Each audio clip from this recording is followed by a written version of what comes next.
মাধবী ভট্টাচার্যের লেখা গল্প শুধু তোমায় ভালোবেসে। কাশতে কাশতে চোখ ঠেলে বেরিয়ে আসছিল শুভঙ্করের। পাঁজর সর্বস্ব বুকের খাঁচা হাঁপড়ের মতো ওঠানামা করছে একটু দম নেওয়ার জন্য। নাক মুখ এমন লাল হয়ে উঠেছে, মনে হচ্ছে এই বুঝি দম আটকে গেল ওর। মৈথিলি উদ্ভ্রান্তের মতো স্বামীর পিঠ ডলে দিচ্ছিল ব্যস্ত হাতে। একটু যদি আরাম পায় ও। একটু পর কাশির দমক একটু কমল যেন। বিছানায় এলিয়ে পড়ল শুভঙ্কর। গত 2 মাস ধরে বিছানায় শুভঙ্করের নিত্যসঙ্গী। যত দিন যাচ্ছে ওর শরীরটা যেন গুটিয়ে ছোট হয়ে আসছে একটু একটু করে। কেমো নিতে হয়েছে বলে মাথার চুলগুলো ফাঁকা হয়ে এসেছে। কোটরগত চোখ, চুলহীন মাথা, অস্থিরসার শরীরের শুভঙ্করকে দেখলে মনে হয় 90 বছরের বৃদ্ধ। দীর্ঘদেহী সুঠাম বলিষ্ঠ এক যুবক কোন মন্ত্রবলে হারিয়ে গেছে কোথায় কে জানে। প্রিয়জনদের আপ্রাণ চেষ্টাতেও যাকে আর ফিরিয়ে আনা যাবে না কোনো দিনও। বিছানায় শুয়ে থেকে মুখ হাঁ করে থেকে দম নেওয়ার চেষ্টায় হাঁপাচ্ছিল শুভঙ্কর। পরম মমতায় স্বামীর বুকে হাত বোলাতে বোলাতে মৈথিলি বলল, কি গো, কষ্ট হচ্ছে খুব? আমার আবার কষ্ট কিসের? এখন চলে যেতে পারলেই বাঁচি। তোমাকে বড্ড কষ্ট দিচ্ছি মিঠু, ক্ষমা করো আমাকে। দম আটকানো গলায় বলল শুভঙ্কর। চুপ করো তুমি, বুকে হাত বুলিয়ে দিচ্ছি, একটু ঘুমানোর চেষ্টা করো। মৃদু ধমক দিল মৈথিলি। ঈশ্বরকে বলো যেন চিরদিনের মতো ঘুমিয়ে পড়ি। প্লিজ এভাবে বলো না, আমি আরও বড় ডাক্তার দেখাবো তোমাকে। তুমি সেরে উঠবে ঠিক, দেখে নিও। চুপ করে গেল শুভঙ্কর। ও জানে এ কখনো হবার নয়, এ রোগ আর সারবার নয়। ডাক্তারেরা তো জবাব দিয়েই দিয়েছেন। বলেছেন শেষ কটা দিন বাড়ির পরিবেশে রাখা হোক রোগীকে, চিকিৎসায় আর কাজ হবে না কিছু। রোগ ক্রমশ ছড়িয়ে পড়ছে শরীরের ভেতরে। কিন্তু মৈথিলি কেন যে মানতে চায় না সত্যিটা। ও এখনও আশা করে অলৌকিক কিছু ঘটবে আর সেরে উঠবে শুভঙ্কর। বোকা মেয়েটা তাই এখনও আপ্রাণ চেষ্টা চালিয়ে যাচ্ছে শুভঙ্করকে ধরে রাখার। এই শুভ, চলো আমরা পালিয়ে বিয়ে করে ফেলি। দিঘির অতল জলের দিকে একদৃষ্টে তাকিয়ে জলের গভীরতা মাপার চেষ্টা করছিল, নাকি নিজের জীবনে ঘনিয়ে আসার সমস্যার তল খুঁজতে চেষ্টা করছিল শুভঙ্কর, কে জানে। এবারে মৈথিলির কথায় ঘাড় ঘুরিয়ে তাকালো ওর দিকে। আশায় উত্তেজনায় চকচক করছে মৈথিলির 2 চোখ। বাস্তব থেকে শতহাত দূরে থাকা মেয়েটির জন্য মায়ায় বুক টনটন করে শুভর। ও হাত বাড়িয়ে মৈথিলিকে কাছে টানলো অল্প। পালাবো কেন? তোমার বাবার কাছ থেকে চেয়ে আনবো তোমাকে। শুধু একটু সময় চাই আমার। কোথা থেকে পাবে সময়? বাবা আমার বিয়ে ঠিক করে ফেলেছে শুভ। একটুও সময় আর নেই, তুমি বুঝতে পারছো না? অস্থির হয়ে বলল মৈথিলি। কিন্তু পালিয়ে গিয়ে তোমাকে নিয়ে তুলব কোথায়? আমার অবস্থা কি তোমার অজানা? নিজেরই কিছু ঠিক নেই, এর মধ্যে তোমাকে টানবো কোন সাহসে? আমি কিচ্ছু জানি না। তুমি যেখানে নিয়ে যাবে আমায় সেখানেই যাব আমি। আমি মেসে থাকি আরও 10 জনের সাথে। চাকরিটাও এখনো পাকা হয়নি। এর মধ্যে কি করে তুমি আসবে আমার কাছে? প্লিজ মিঠু, ছেলে মানুষই করো না। বাবার কাছ থেকে একটু সময় চেয়ে নিতে পারবে না তুমি? অনেকবার বলেছি আমি বাবাকে, লাভ কিছু হচ্ছে না। বাবা এমনিতেই পছন্দ করেনি তোমাকে। তুমি বিশাল চাকরি করলেও বাবা তোমায় মেনে নিত না, কারণ তুমি কায়স্থ ঘরের ছেলে আর আমরা ব্রাহ্মণ। মানে? অবাক হলো শুভ। এসব আবার আজকাল কেউ মানে নাকি? ঠিক মতো বোঝালেই ঠিক মেনে নেবেন উনি। তাও যদি না মানেন, তবে আমি ওনার পায়ে পড়ে যাব। না মেনে যাবেন কোথায়? হুম, তুমি চেনোই না আমার বাবাকে। এসব ব্যাপারে ভয়াবহ গোঁড়া আমার বাবা। কিছুতেই মানবেন না তিনি। আর বাবার কথাই শেষ কথা আমাদের বাড়িতে। আর কারো কথার কোনো দাম নেই সেখানে। তবে আর কি করার আছে আমাদের? বললাম তো পালিয়ে বিয়ে করব, বলল মৈথিলি। না, সেটা সম্ভব নয়। একটা রাস্তাই আছে, তুমি বরং বাবার পছন্দ করা পাত্রকেই বিয়ে করে ফেলো। অসহায় শুভঙ্কর বলল। কি বললে? আর একবার বলো। হাত বাড়িয়ে শুভর জামা খিমচে ধরল মৈথিলি। ওর দু চোখে জল টলটল করছে। শুনে রাখো, বিয়ে আমি তোমাকেই করব, নইলে অন্য রাস্তা খোলা আছে আমার কাছে। অন্য রাস্তা? হ্যাঁ, অন্য রাস্তা, যাতে আর কারোর সাথে আমার বিয়েটা না হয়, সেই রাস্তা। চলে যাবার জন্য উঠে দাঁড়ালো মৈথিলি। ওর মুখ চোখের ধরন ভালো ঠেকছিল না শুভঙ্করের। অসম্ভব অভিমানী আর আবেগপ্রবণ এই মেয়েকে কিচ্ছু বিশ্বাস নেই। ভয় পেয়ে গেল শুভ। সে হাত বাড়িয়ে মৈথিলির হাত চেপে ধরল। কোথায় যাচ্ছ? শোনো, কোনো পাগলামি করো না, প্লিজ। তবে বলো, এই যে হাত ধরেছ, আর কখনো ছাড়বে না? সারা জীবন তুমি আমি একসাথে থাকব, কথা দাও? মৈথিলি সোজাসুজি তাকিয়ে আছে শুভর দিকে। শুভর হাতের মুঠোর মধ্যে ঘেমে যাচ্ছিল মৈথিলির হাত, তবুও শুভ ছাড়ছিল না সেই হাত। মানুষ যখন কোনো কিছু করবে বলে মনস্থির করে ফেলে, সামনের বাধাগুলো হয়তো খুব বড় হয়ে দাঁড়ায় না তখন। তাই প্রচণ্ড ঝড়ে খড়কুটোর মতো উড়ে না গিয়ে বা দুরন্ত ঢেউয়ে ডুবে না গিয়ে দুটো মানুষ প্রাণপণে হাত ধরে থেকে পার করে যেতে চেয়েছিল সব বাধা।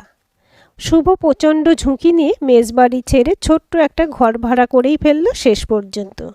মৈথিলিও একদিন ঘর ছেড়ে বেরিয়ে এলো শুভর হাত ধরতে। ছোট্ট ঘরে দুজনের ছোট্ট সংসার চলছিল ভালোই। মৈথিলিও নিজের চেষ্টায় একটা স্কুলে পড়ানোর কাজ জুটিয়ে ফেলেছিল। প্রাচুর্য না থাকলেও অভাব যে ছিল সে কথা বলা যায় না। কিন্তু একদিন একটা ভয়ঙ্কর অন্য রকমের ঝড় এসে তছনছ করে দিয়ে গেল মৈথিলি আর শুভর ছোট্ট সংসার। যেদিন চেন স্মোকার শুভর ফুসফুসে ক্যান্সার ধরা পড়ল, মৈথিলি ওর বুকে ঝাঁপিয়ে পড়ে বারবার একটা কথাই বলছিল, এবারে কি হবে? এবারে কি হবে আমার? একবারও আমার কথাটা ভাবলে না তুমি? ওকে সান্ত্বনা দিতে গিয়ে শুভ কেঁদে ফেলছিল বারবার। ক্ষমা করো আমাকে, ক্ষমা করো। ঝড়ের প্রাথমিক ধাক্কা কেটে যেতে মৈথিলি চোখের জল মুছে নিয়ে ফের মাথা তুলে দাঁড়ালো। লড়তে হবে ওকে, যে করেই হোক শুভকে ধরে রাখতে হবে নিজের কাছে। ক্যান্সার হলেই কি মানুষ মারা যায় নাকি? ক্যান্সারকে জয় করে জীবনের পথে ফিরে এসেছেন এমন মানুষের সংখ্যাও খুব কম নয়। সেই আশা বুকে নিয়ে দাঁতে দাঁত চেপে লড়াইয়ে নামলো মৈথিলি। ও জানত এই লড়াইটা ওর একার লড়াই, কেউ নেই ওর পাশে। মৈথিলির বাবা তো মেয়ের মুখ দর্শন করবেন না বলে প্রতিজ্ঞা করেছেন। বাবা চান না বলে মা আর ভাইয়েরও কিচ্ছু করার নেই। বিয়ের পরে শুভকে নিয়ে বাবার সাথে দেখা করতে গিয়েছিল মৈথিলি। ভেবেছিল এবারে নিশ্চয়ই বাবা মাপ করে দেবেন ওদের। কিন্তু বাবা বাড়ির সদর দরজা থেকে দূর দূর করে তাড়ালেন মেয়েকে। পরিষ্কার বলে দিলেন এ বাড়িতে ঢুকতে হলে শুভকে ছাড়াই আসতে হবে। সেটা কখনোই সম্ভব ছিল না মৈথিলির কাছে। শুভর দিকে তো কেউ নেই। ও মানুষ হয়েছে ওর এক কাকার কাছে। কাকিমা কখনোই ভালো চোখে দেখতেন না শুভকে। কাজেই কোনো মতে একটা চাকরি জোগাড় করে নিয়ে কাকার বাড়ির মায়া কাটিয়েছিল শুভ। এই বিশাল লড়াইটা একা লড়বে কীভাবে ভেবেই দিশেহারা হচ্ছিল মৈথিলি। তবুও পিছু হটেনি সে। লড়াই চালিয়ে যাচ্ছিল নিজের সাধ্যমতো। একটু একটু করে নিঃস্ব হচ্ছিল ও। এই রোগটা যেমন বড়, তেমন চিকিৎসার খরচও বিশাল। দেওয়ালে পিঠ ঠেকে যাচ্ছিল মৈথিলির। ঘুরে দাঁড়ানোর কোনো জায়গাই ছিল না ওর। ঠিক তখনই ওর পাশে এসে দাঁড়ালো অনিমেষ, শুভর বন্ধু। ডুবন্ত মানুষ যেমন খড়কুটো পেলেও আঁকড়ে ধরতে চায়, ঠিক তেমনভাবেই অনিমেষকে আঁকড়ে ধরল মৈথিলি। লড়াইটা যে জিততেই হবে ওকে। সে অনিমেষকে ধরেই হোক আর যেভাবেই হোক, শুভকে কিছুতেই চলে যেতে দেবে না ও। এক গাদা ওষুধপত্র কিনে নিয়ে যেতে যেতে মনে মনে শুভকে খিস্তি দিচ্ছিল অনি। শালার যেন কই মাছের জান, খাবি খাচ্ছে তবু মরে যাচ্ছে না। কবে যে সরবে বেটা মৈথিলি আর ওর মাঝখান থেকে? দরদ দেখাতে গিয়ে এক গাদা খরচ হয়ে যাচ্ছে। বেটার পটল তুলবার নামগন্ধও নেই। বন্ধুর জন্য দরদ দেখাতে ভারী বয়েই গেছিল অনিমেষের। শুধু এই মেয়েটার জন্যই সব গোলমাল হয়ে গেল। শুভর সঙ্গে মেয়েটাকে প্রথমবার দেখেই মুগ্ধ হয়ে গেছিল অনিমেষ। শুভর ভাগ্যের প্রতি ঈর্ষান্বিত অনিমেষের মনে হয়েছিল মেয়েটাকে 2 পয়সার চাকরি করা শুভর সঙ্গে একেবারেই মানায়নি, একেবারেই নয়। এই আশ্চর্য সুন্দর মেয়েটা যেন রূপকথার কোনো পাতা থেকে উঠে এসেছে। মেয়েটাকে রাজপ্রাসাদেই মানায়, কুঁড়ে ঘরে নয়। বাবার ব্যবসাতে অনিমেষ প্রচুর রোজগার করে, কোনো কিছুর অভাব নেই ওর। ও মেয়েটাকে যা যা দিতে পারত শুভ সেসব দেওয়ার কথা কল্পনাই করতে পারবে না। বেচারি মেয়েটা ফেঁসে গেল শুভকে ভালোবেসে। তবে জীবন যে কখন কাকে কোন সুযোগ দেয় তা কেউ বলতে পারে না। শুভর অসুখের খবর পেয়ে দেখতে এসেছিল অনিমেষ। উদ্দেশ্য ছিল মৈথিলীকে একটিবার দেখে যাওয়ার। মৈথিলী যখন অনিমেষের সামনে বারবার কেঁদে ফেলছিল টাকার অভাবে শুভর উপযুক্ত চিকিৎসা হচ্ছে না সে কথা বলতে গিয়ে, তখনই অনিমেষের ভেতরে বসে থাকা সুযোগ সন্ধানী মানুষটা বলে উঠেছিল, এই তো সুযোগ, এই দুর্বল সময়ে মেয়েটাকে হাতের মুঠোয় নিয়ে আসার। এই সুযোগ কিছুতেই হাতছাড়া করা যাবে না। গা ঝাড়া দিয়ে উঠে অনিমেষ হাত রেখেছিল অসুস্থ শুভর মাথায়। বলেছিল, আমি থাকতে আমার বন্ধুটার চিকিৎসা আটকে যাবে শুধু টাকার জন্য? কি করে ভাবলে মৈথিলী? ওর চিকিৎসা হবে, যত টাকা লাগে দেব আমি। মুহূর্তেই মৈথিলীর চোখে আলো জ্বলে উঠতে দেখেছিল অনিমেষ। শুধু শুভ দুর্বল গলায় বলেছিল, না না, তা কি করে হয়? তুই কেন টাকা দিবি অনি? এই বিপদের দিনেও আমি চুপ করে সব দেখব ভাবলি কি করে তুই? তাছাড়া তুই এত ভাবছিস কেন? মনে কর টাকাগুলো ধার হিসেবেই দিচ্ছি। না না, ও কি করে ধার শোধ করবে? ওকে থামা এবার। আমার জন্য যে মেয়েটা মরতে বসেছে। অসহায় শুভ বলেছিল, কিন্তু কেউ ওর কথা কানে তোলেনি। নতুন উদ্যমে শুভ চিকিৎসা শুরু করেছিল মৈথিলী, আর অনিমেষ শুধু অপেক্ষা করেছিল উপযুক্ত সময়ের। ঠাড়ে ঠোড়ে মৈথিলীকে নিজের মনের বাসনার কথা বোঝাতে চেয়েছিল অনিমেষ। সে যে শুধু মৈথিলীর জন্যই ওর পাশে দাঁড়িয়েছে সে কথাও বলতে চেয়েছিল, কিন্তু মেয়েটা যেন পাঁকাল মাছের মতো, ধরতে গেলে শুধুই পিছলে পিছলে যাচ্ছে। মুখে বলছে শুভ যতদিন আছে এসব সম্ভব নয় কিছুতেই। হ্যাঁও বলছে না, আবার নাও বলছে না। মাঝখানে ঝুলিয়ে রেখেছে অনিমেষকে। মেয়েটা চালাকি করছে না তো? অবশ্য চালাকি করে পারও পাবে না, অনিমেষকে তো চেনে না। অনিমেষকে দেখেই মৈথিলীর মুখে হাসি ফুটল। ওষুধগুলো এনেছো? হ্যাঁ এনেছি, কিন্তু এভাবে আর কতদিন? আর কোনো চিকিৎসা দরকার আছে কি ওর? যতদিন চলে চলুক না, লোকে দেখুক চিকিৎসা চলছে ওর, কেউ তাহলে কিছু সন্দেহ করবে না। লোকে দেখবে বলে, নাকি নিজেই চাইছো না? পরিষ্কার করে বলো দেখি। মৈথিলীর হাত চেপে ধরে বলল অনিমেষ। কি যে বলো? হাত ছাড়িয়ে নিল মৈথিলী। ওর মুখে রহস্যময় হাসি। সেই হাসির মানে জানে না অনিমেষ। ওষুধগুলো গুছিয়ে রেখে মৈথিলী বলল, চা খাবে অনিদা? চা নয়, আমি তোমাকে খাবো। মুখ দিয়ে প্রায় বেরিয়েই যাচ্ছিল অনিমেষের, কোনো মতে সামলালো নিজেকে। হ্যাঁ দাও। শুভ ঘুমোচ্ছে, যদিও ওষুধের প্রভাবে। সেদিকে একবার তাকিয়ে মৈথিলী রান্নাঘরে গেল চা করতে। অনিমেষও তাকিয়েছিল শুভর দিকে। ওর নাকের নল লাগানো, যাতে তরল খাবার ওই পাইপের মধ্য দিয়েই ওকে খাওয়ানো যায়। উফ, কি বিভৎস দেখতে লাগে শুভকে, ঠিক যেন একটা প্রেত। মাথার মধ্যে ধেয়ে আসা রাগটা টের পাচ্ছিল অনিমেষ। শালা, এর জন্যই মৈথিলীকে নিজের করে পাচ্ছে না ও। ব্যাটার দেওয়াল হয়ে দাঁড়িয়ে আছে অনিমেষ আর মৈথিলীর মাঝে। অক্কা পাবো পাবো করেও ব্যাটা অক্কা পাচ্ছে না। কেমন হয় ওকে একেবারে জমের বাড়ি পাঠিয়ে দিলে? প্রচণ্ড রাগ আর তীব্র লোভে কাণ্ডজ্ঞান হারালো অনিমেষ। শুভর পাশে পড়ে থাকা পাশবালিশটা তুলে নিয়ে সজোরে চেপে ধরল ওর মুখে। বন্ধুর হাত আঁকড়ে ধরে বালিশটা সরাতে চাইল শুভ, কিন্তু তার জীর্ণ শীর্ণ হাত দুটো এতটাই দুর্বল যে তারা কোনো প্রতিরোধ তৈরি করতেই পারল না। ছটফট করারও বুঝি শক্তি ছিল না শুভর। নিমেষের মধ্যে নিস্তেজ হয়ে পড়ল সে। তখনই ঝনঝন শব্দে চমকে তাকালো অনিমেষ। ফ্যাকাশে মুখে দাঁড়িয়ে আছে মৈথিলী।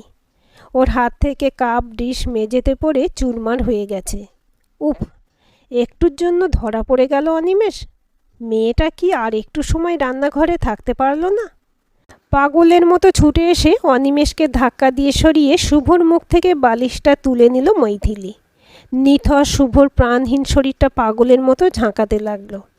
পেছন থেকে গিয়ে ওর পিঠে হাত রাখল অনিমেষ। শুভ আর নেই মৈথিলি, বুঝতে পারছো না? হঠাৎ করে ঘুরে দাঁড়ালো মৈথিলি, তারপর ঝাঁপিয়ে পড়ল অনিমেষের উপর।